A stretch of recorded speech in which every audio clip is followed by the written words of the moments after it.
Hello everyone, स्वागत है आप सभी का आज के एक नए सेशन में। आज का जो सेशन है ये है करंट अफेयर का सेशन। ठीक है, इस सेशन में टोटल आपके 40 क्वेश्चंस होंगे करंट अफेयर के, और ये होंगे जनवरी से लेकर सितंबर तक के 2025 के। ठीक है, जो कि आपका जो आने वाला CBT 2 एग्जाम है या फिर जो भी वनडे एग्जाम है उन सभी एग्जामों के लिए ये सेशन काफ़ी इंपॉर्टेंट होने वाला है। और इस सेशन में हम लोग इन क्वेश्चंस के साथ उनके 4 ऑप्शंस होंगे और उस क्वेश्चन से रिलेटेड कुछ एक्स्ट्रा फैक्ट्स भी होगा। ठीक है, और इस सेशन का PDF आप हमारे Telegram channel study with Ankit Singh से डाउनलोड कर सकते हैं और अधिक जानकारी प्राप्त करने के लिए। ठीक है, तो चलिए स्टार्ट करते हैं आज का अपना ये सेशन। हमारा फर्स्ट क्वेश्चन है, हाल ही में बिहार की पहली महिला FIDE मास्टर बनी है। आपके लिए ऑप्शन है R वैशाली, दूसरा है दिव्या देशमुख, तीसरा है मरियम फतिमा और चौथा है तानिया सचदेव।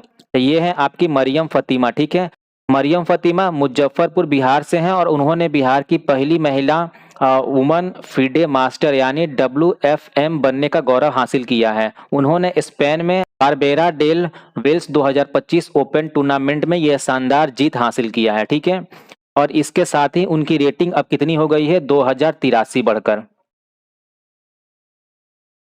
अगला क्वेश्चन है, दीर्घकालिक विदेशी निवेश आकर्षित करने के लिए स्वागत एफआई किसने लॉन्च किया है। पहला आपका ऑप्शन है नाबार्ड, दूसरा है सेबी, तीसरा है FSSAI और चौथा है RBI। तो ये जारी किया गया है सेबी के द्वारा। ठीक है, सेबी ने single window automatic and generalized access for trusted foreign investor यानी स्वागत एफआई नामक एक फ्रेमवर्क पेश किया है। इस फ्रेमवर्क का उद्देश्य विदेशी निवेशकों के पंजीकरण, अनुपालन और दस्तावेजीकरण प्रक्रिया को सरल बनाना है। स्वागत एफआई के अंतर्गत सेबी ने प्रस्ताव किया है कि अब केवाईसी या पंजीकरण समीक्षा की अवधि 10 वर्ष की जाएगी, जो कि पहले 3 या 5 वर्ष होती थी। ठीक है, इस फ्रेमवर्क से वित्तीय संस्थाएं जैसे फॉरेन पोर्टफोलियो इन्वेस्टर्स और फॉरेन वेंचर कैपिटल इन्वेस्टर्स की एकीकृत पंजीकरण और बेहतर सुविधा मिलेगी। ठीक है, स्वागत एफआई की प्रस्तावना 8 अगस्त 2025 को सेबी ने सार्वजनिक परामर्श हेतु जारी की और सेबी बोर्ड ने 12 सितंबर 2025 को इसकी स्वीकृति दे दी है। ठीक है, नेक्स्ट क्वेश्चन है, भारत में पहला WEE इंडेक्स किस राज्य सरकार ने लॉन्च किया है। पहला आपका ऑप्शन है बिहार, दूसरा है महाराष्ट्र, तीसरा है उत्तर प्रदेश और चौथा है गुजरात।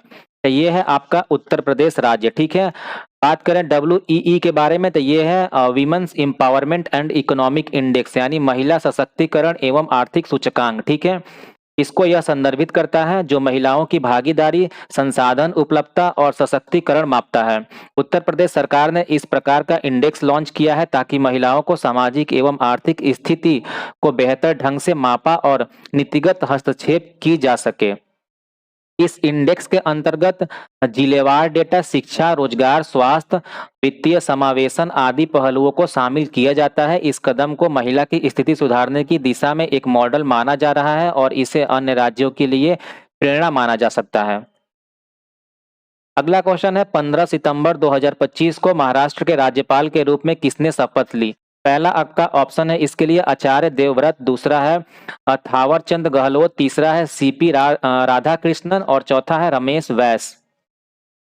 जो राज्यपाल बने हैं महाराष्ट्र के वो बने हैं आचार्य देवव्रत। ठीक है, आचार्य देवव्रत ने 15 सितंबर 2025 को महाराष्ट्र के राज्यपाल के रूप में शपथ ग्रहण किया है। इससे पहले वो छत्तीसगढ़ के राज्यपाल भी रह चुके हैं। इस प्रकार राजभौतिक अनुभव उनके पास है। राज्यपाल पद संवैधानिक पद है और वह राज्य सरकारों के साथ संवैधानिक संतुलन बनाए रखने का काम करता है। और किसके द्वारा नियुक्त किया जाता है भारत में, प्रेसिडेंट के द्वारा। ठीक है, अगला क्वेश्चन है, वैश्विक नवाचार सूचकांक 2025 में कौन शीर्ष पर रहा है। आपका पहला ऑप्शन है स्वीडन, दूसरा है स्विट्जरलैंड, तीसरा है अमेरिका और चौथा है सिंगापुर। तो ये है आपका स्विट्जरलैंड देश। ठीक है, ग्लोबल इनोवेशन इंडेक्स यानी GII एक वार्षिक रैंकिंग है जो देशों की नवाचार क्षमता और परिमाणों को मापती है। 2025 में स्विट्जरलैंड फिर से शीर्ष पर रहा जो नवाचार में उसकी लगातार मजबूती को दर्शाता है। ठीक है, इस सूचकांक में R&D निवेश, बौद्धिक संपदा, मानव संसाधन, उच्च शिक्षा, तकनीकी अवसंरचना आदि घटक शामिल होते हैं। अगला क्वेश्चन है हमारा, हाल ही में किसने GST अपीलीय न्यायाधिकरण का शुभारंभ किया है। पहला आपका ऑप्शन है अमित शाह, दूसरा है नरेंद्र मोदी, तीसरा है निर्मला सीतारमण और चौथा है अश्विनी वैष्णव। तो ये है आपके निर्मला सीतारमण, ठीक है। वित्त मंत्री निर्मला सीतारमण ने जीएसटी अपीलीय न्यायाधिकरण यानी जीएसटी अपीलेट ट्रिब्यूनल का उद्घाटन किया है। यह न्यायाधिकरण का उद्देश्य राज्यों और केंद्र सरकार के बीच उपजी जीएसटी विवादों को संबद्ध और विशेषज्ञता के साथ निपटना है। इस परिचालन पहले से विभिन्न विवादों के निष्पादन को सरल और न्यायसंगत बनाने की दिशा में कदम है। अगला क्वेश्चन है, हाल ही में किस राज्य सरकार ने कलैमामणि पुरस्कारों की घोषणा की है? इसके लिए आपका पहला ऑप्शन है केरल, दूसरा है तमिलनाडु, तीसरा है कर्नाटक और चौथा है आंध्र प्रदेश। तो ये है आपका तमिलनाडु राज्य, ठीक है। कलैमामणि पुरस्कार तमिलनाडु राज्य सरकार द्वारा कला, साहित्य, संगीत, नाटक आदि क्षेत्रों में उत्कृष्ट योगदान देने वाले को दिया जाता है। यह पुरस्कार तमिल भाषा और सांस्कृतिक विरासत को प्रोत्साहित करने का एक माध्यम है। यह घोषणा राज्य सरकार की सांस्कृतिक नीतियों को रेखांकित करती है कि वे कलाकारों को सम्मान देना चाहती है। नेक्स्ट क्वेश्चन है, हाल ही में बीबीएल में शामिल होने वाले पहले भारतीय कौन बने हैं? पहला ऑप्शन है आपके लिए चेतेश्वर पुजारा, दूसरा है एमएस धोनी, तीसरा है रविचंद्रन अश्विन और चौथा है शिखर धवन। तो ये है आपके रविचंद्रन अश्विन, ठीक है। बीबीएल की बात करें तो इसका फुल फॉर्म होता है बिग बैश लीग, जो कि ऑस्ट्रेलिया की एक प्रमुख फ्रेंचाइजी क्रिकेट लीग है, जैसे कि हमारे यहाँ क्या होती है आईपीएल, ठीक है। रविचंद्रन अश्विन इस लीग में खेलने वाले पहले भारतीय बने हैं। इस कदम से भारतीय क्रिकेटरों के विदेशी लीगों में संभावनाओं और पहचान को और बढ़ावा मिलेगा। अगला क्वेश्चन है, किसे UNEP young champions of the scar 2025 मिला है? पहला आपका ऑप्शन है जिनाली मोदी, दूसरा है गीतांजलि श्री, तीसरा है अदिति व और चौथा है अजीत मोदी। तो ये मिला है जिनाली मोदी को, ठीक है। यूएनईपी का फुल फॉर्म होता है यूनाइटेड नेशन इन्वायरमेंट प्रोग्राम। हर वर्ष young champions of the earth पुरस्कार देता है ताकि पर्यावरण, सतत विकास एवं नवाचार के क्षेत्र में युवा नेतृत्व को मान्यता मिले। 2025 में यह सम्मान जिनाली मोदी को दिया गया है, ठीक है। अगला क्वेश्चन है, किस आईआईटी को संयुक्त राष्ट्र के एआई उत्कृष्टता केंद्र के रूप में नामित किया? पहला आपका ऑप्शन है आईआईटी रुड़की, दूसरा है आईआईटी मद्रास, तीसरा है आईआईटी दिल्ली और चौथा है आईआईटी मुंबई। तो ये मिला है आईआईटी मद्रास को, ठीक है। संयुक्त राष्ट्र ने आईआईटी मद्रास को एआई यानी आर्टिफिशियल इंटेलिजेंस में उत्कृष्टता केंद्र यानी सेंटर ऑफ एक्सेलेंस के रूप में नामित किया है। इस केंद्र का उद्देश्य एआई अनुसंधान, नवाचार, शिक्षा और नीति पहलुओं को प्रोत्साहन देना है, ठीक है। नेक्स्ट क्वेश्चन है, विश्व पर्यावरण स्वास्थ्य दिवस कब मनाया जाता है? आपका पहला ऑप्शन है 26 सितंबर को, दूसरा है 10 दिसंबर को, तीसरा है 30 सितंबर को और चौथा है 24 सितंबर को। तो ये मनाया जाता है हर वर्ष 26 सितंबर को, ठीक है। यह दिवस पर्यावरण और स्वास्थ्य के बीच जुड़ाव पर ध्यान केंद्रित करने के लिए मनाया जाता है। इसका उद्देश्य यह संदेश देना है कि स्वच्छ पर्यावरण स्वच्छ जीवन ही की नींव है, ठीक है। यह दिन जल, वायु, मिट्टी प्रदूषण, रसायन नियंत्रण आदि पहलुओं की ओर जनता एवं नीति निर्माताओं की संवेदनशीलता बढ़ाने का अवसर होता है, ठीक है। अगला क्वेश्चन है, हाल ही में यूपीआई भुगतान स्वीकार करने वाला 8वां देश कौन बना है? पहला आपका ऑप्शन है कतर, दूसरा है पेरू, तीसरा है मोरक्को और चौथा है मालदीव। तो ये है आपका कतर, ठीक है। भारत की यूपीआई यानी यूनिफाइड पेमेंट्स इंटरफेस प्रणाली अब अंतर्राष्ट्रीय स्तर पर अपनाई जा रही है। कतर वह 8वां देश बना जिसने अपनी भुगतान प्रणाली में यूपीआई स्वीकार किया है, ठीक है। अगला क्वेश्चन है, जूनियर विश्व रैंकिंग में शीर्ष पर पहुंचने वाली पहली भारतीय जूडो खिलाड़ी कौन बनी है? इसके लिए आपका ऑप्शन है अतिका मीर, दूसरा है शाहीन दर्राजादा, तीसरा है हिमांशी टोकस और चौथा है इंदिरा देवी। तो ये है आपकी हिमांशी टोकस, ठीक है। हिमांशी टोकस ने इस उपलब्धि के साथ भारतीय जूडो में एक नया मानक स्थापित किया है। यह रैंकिंग जूनियर यानी अंडर एज कैटेगरी में अंतर्राष्ट्रीय प्रतियोगिताओं पर आधारित है। इस उपलब्धि में उन्हें बड़े टूर्नामेंट में भाग लेने और बेहतर अवसर प्राप्त करने में मदद मिलेगा। नेक्स्ट क्वेश्चन है, किस मंदिर में भारत का पहला एआई संचालित कमांड सेंटर लॉन्च हुआ? पहला आपका ऑप्शन है जगन्नाथ मंदिर, दूसरा है तिरुपति बालाजी, तीसरा है सोमनाथ मंदिर और चौथा है साईनाथ मंदिर। तो ये किया गया है लॉन्च तिरुपति बालाजी में, ठीक है। तिरुपति में देश का पहला AI integrated command and control centre यानी ICCC स्थापित किया गया है। यह केंद्र वैकुंठम क्यू कॉम्प्लेक्स के अंतर्गत स्थित है और एआई, मशीन लर्निंग और डिजिटल ट्विन जैसे तकनीकों का उपयोग करता है। इसमें 6000 प्लस एआई कैमरे का उपयोग किया गया है। जो प्रतिदिन लाखों इवेंट्स को मॉनिटर करते हैं। यह भीड़ प्रबंधन, सुरक्षा निगरानी, 3D विजुअलाइजेशन, प्रतीक्षा समय अनुमान और साइबर सुरक्षा विश्लेषण जैसी सुविधा प्रदान करती हैं। ठीक है, इसे सार्वजनिक निजी भागीदारी मॉडल और एनआरआई द्वारा फंडेड प्रारूप में विकसित किया गया है। ठीक है, अगला क्वेश्चन है, भारतीय विज्ञापन मानक परिषद का नया अध्यक्ष नियुक्त हुआ है। पहला आपका ऑप्शन है परितोष जोशी, दूसरा है एस सुब्रमण्येश्वर, तीसरा है सुधांशु वत्स और चौथा है कृष्ण कुमार। तो ये नया चुने गए हैं सुधांशु वत्स। ठीक है, ASCI का फुल फॉर्म बात करें तो advertising standard council of India होता है। यह संस्था विज्ञापनों की नैतिकता, सत्यता और उपभोक्ता हित संरक्षण सुनिश्चित करती है। ठीक है, सुधांशु वत्स को ASCI का अध्यक्ष नियुक्त किया गया है और यह नियुक्ति इसके 40वीं वर्षगांठ के पहले की गई है। ठीक है, अगला क्वेश्चन है, फ्रांसीसी राष्ट्रपति मैक्रो ने किस देश का PM नियुक्त किया। आपका पहला ऑप्शन है इगोर अस्तिमाक, दूसरा है क्लिफर्ड मिरांड, तीसरा है सेबेस्टियन लेकोर्नू और चौथा है जीन कास्टेक्स। ये चुना है सेबेस्टियन लेकोर्नू को। ठीक है, फ्रांसीसी संविधान के अनुसार राष्ट्रपति संविधान रूप से प्रधानमंत्री का चयन करता है। इमैनुअल मैक्रो ने सेबेस्टियन लेकोर्नू को प्रधानमंत्री नियुक्त किया है। यह नामांकन सरकार के राजनीतिक समीकरण और कार्य रणनीति को दर्शाता है कि मैक्रो किस देश में प्रशासन को ले जाना चाहते हैं। अगला क्वेश्चन है, बहुपक्षीय सैन्य अभ्यास जापद 2025 कहाँ हो रहा है। आपका पहला ऑप्शन है वोल्गोग्राद रूस, दूसरा है मुलिनो ट्रेनिंग ग्राउंड निजनी यानी रूस में जो स्थित है, तीसरा है सेंट पीटर्सबर्ग रूस और चौथा है मॉस्को रूस। इसका आयोजन किया जा रहा है मुलिनो ट्रेनिंग ग्राउंड निजनी में। ठीक है, जापद एक नियमित सैन्य अभ्यास है जो रूस एवं उसके साथियों द्वारा आयोजित किया जाता है। वर्ष 2025 का यह अभ्यास मुलिनो ट्रेनिंग ग्राउंड निजनी में आयोजित हो रहा है। इस अभ्यास में शामिल देश और सैन्य बल बड़े पैमाने पर योजना, रणनीति संयोजन और शक्ति प्रदर्शन करते हैं। ठीक है, यह अभ्यास मुकाबला तैयारियों, संयुक्त ऑपरेशन, सुरक्षा रणनीतियों, लॉजिस्टिक और सैन्य अभ्यास में सहयोग को बढ़ावा देता है। अगला क्वेश्चन है, स्वच्छ वायु सर्वेक्षण 2025 में 200 से 200 अंकों के साथ प्रथम स्थान किसे मिला है। पहला आपका ऑप्शन है उदयपुर, दूसरा है जबलपुर, तीसरा है इंदौर और चौथा है भोपाल। तो ये मिला है इंदौर को। ठीक है, भारत के स्वच्छ वायु सर्वेक्षण यानी क्लीन एयर सर्वे शहरों की वायु गुणवत्ता, प्रदूषण नियंत्रण उपायों एवं नीति अनुपालन के आधार पर रैंक करता है। इंदौर ने पूर्ण 200 में से 200 अंक प्राप्त कर प्रथम स्थान हासिल किया है। ठीक है, अगला क्वेश्चन है, केंद्र सरकार ने किस राज्य के लिए 1600 करोड़ की राहत की घोषणा की है। इसके लिए पहला आपका ऑप्शन है पंजाब, दूसरा बिहार, तीसरा हिमाचल प्रदेश और चौथा है उत्तराखंड। तो ये दिया गया है केंद्र सरकार के द्वारा पंजाब को। ठीक है, केंद्र सरकार ने पंजाब को विशेष राहत पैकेज के रूप में 1600 करोड़ की मदद देने की घोषणा की है।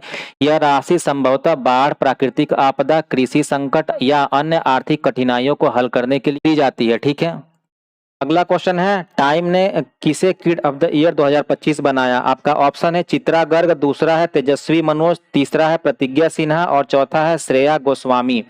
तो ये बनाया है तेजस्वी मनोज को। ठीक है, टाइम मैगजीन हर वर्ष किड ऑफ द ईयर नामक सम्मान देती है उन युवा व्यक्तियों को जिन्होंने सामाजिक, वैज्ञानिक, शिक्षा या अन्य क्षेत्रों में उल्लेखनीय योगदान दिया है। ठीक है, 2025 में यह सम्मान तेजस्विनी मनोज को दिया गया है। ठीक है, अगला क्वेश्चन है, राष्ट्रीय स्वैप आइडिया दिवस प्रतिवर्ष कब मनाया जाता है। इसके लिए आपका पहला ऑप्शन है 10 सितंबर, दूसरा है 11 जुलाई, तीसरा है 10 दिसंबर और चौथा है 5 जून। तो ये मनाया जाता है आपका प्रतिवर्ष 10 सितंबर को। ठीक है, स्वैप आइडिया दिवस एक नए विचारों, नवाचारों और साझा विचारों को प्रेरित करने वाला दिवस माना जाता है। इसे प्रतिवर्ष 10 सितंबर को मनाया जाता है। इस दिवस का उद्देश्य विचारों का आदान प्रदान, रचनात्मकता को बढ़ावा देना और न्योनमेसी सोच को सम्मान देना होता है। ठीक है, नेक्स्ट क्वेश्चन है, 28वीं एशियाई टेबल टेनिस टीम चैंपियनशिप की मेजबानी किस भारतीय शहर को मिली। पहला आपका ऑप्शन है भुवनेश्वर उड़ीसा, दूसरा है भोपाल, तीसरा है लखनऊ और चौथा है हैदराबाद। तो ये मिला है भुवनेश्वर जो कि स्थित है उड़ीसा में उसको। ठीक है, एशियाई table tennis team championship Asia की प्रमुख प्रतिस्पर्धात्मक टीम इवेंट है। भारत को इस 28वीं टीम चैंपियनशिप की मेजबानी भुवनेश्वर उड़ीसा में प्राप्त हुई है। ठीक है, नेक्स्ट क्वेश्चन है, हाल ही में किसने स्वस्थ नारी सशक्त परिवार अभियान लॉन्च किया है? पहला आपका ऑप्शन है इसके लिए अमित शाह, दूसरा है पीयूष गोयल, तीसरा है नरेंद्र मोदी और चौथा है स्मृति ईरानी। तो ये अभियान लॉन्च किया गया है नरेंद्र मोदी के द्वारा, ठीक है। स्वस्थ नारी सशक्त परिवार अभियान एक केंद्र सरकार की पहल है जिसे प्रधानमंत्री नरेंद्र मोदी द्वारा 17 सितंबर को लॉन्च किया गया। यह अभियान महिलाओं के स्वास्थ्य, परिवार नियोजन, पोषण, मातृत्व देखभाल आदि क्षेत्रों पर केंद्रित होगा, ठीक है। नेक्स्ट क्वेश्चन है, राष्ट्रीय विज्ञान संचार और नीति अनुसंधान संस्था के नए निदेशक कौन बने? पहला आपका ऑप्शन है प्रोफेसर आशुतोष शर्मा, दूसरे हैं डॉक्टर गीतावाणी रायसम, तीसरा है डॉक्टर अनिल काकोडेकर और चौथा है डॉक्टर आर नागराजन। तो ये आपके बनाए गए हैं डॉक्टर गीतावाणी रायसम, ठीक है। NIS CPR का फुल फॉर्म की बात करें तो national institute of science communication and policy research होता है। डॉक्टर गीतावाणी रायसम को इस संस्था का निदेशक नियुक्त किया गया है, ठीक है। अगला क्वेश्चन है, RBI ने 13 सितंबर 2025 को किसकी जन्म शताब्दी पर ₹100 का स्मारक सिक्का जारी किया? पहला आपका ऑप्शन है लता मंगेशकर, दूसरा है बिस्मिल्लाह खान, तीसरा है भूपेन हजारिका, चौथा है किशोर कुमार। तो ये है भूपेन हजारिका के जन्म शताब्दी पर इस 100 रुपए सिक्के को जारी किया गया है, ठीक है। भारतीय रिजर्व बैंक ने 13 सितंबर 2025 को भूपेन हजारिका की जन्म शताब्दी के उपलक्ष्य में ₹100 का स्मारक सिक्का जारी किया है। भूपेन हजारिका असम के प्रसिद्ध संगीतकार, गीतकार और फिल्म निर्माता रहे हैं, ठीक है।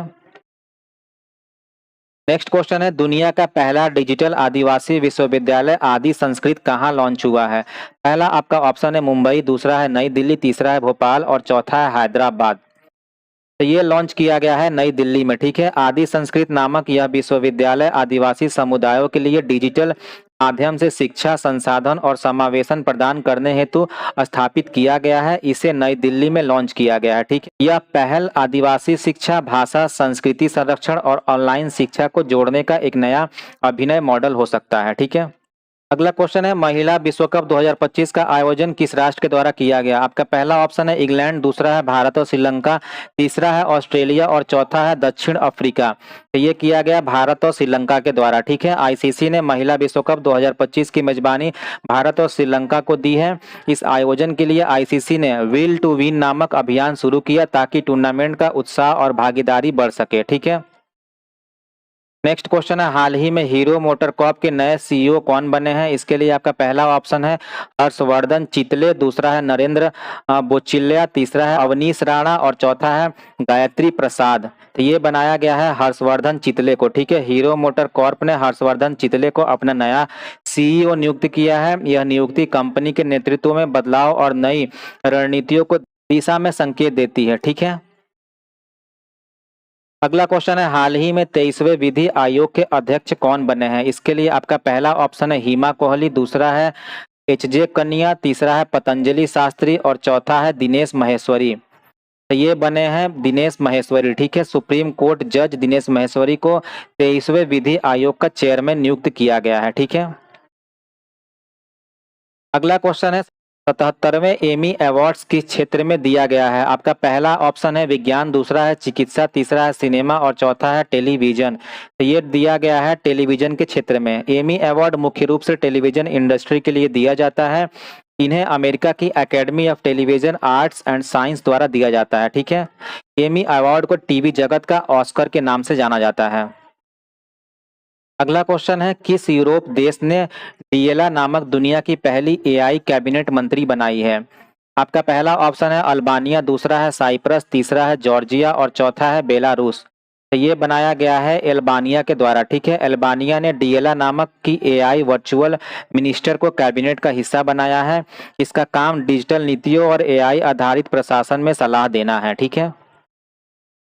अगला क्वेश्चन है, प्रतिवर्ष विश्व प्राथमिक उपचार दिवस यानी वर्ल्ड फर्स्ट एड डे कब मनाया जाता है?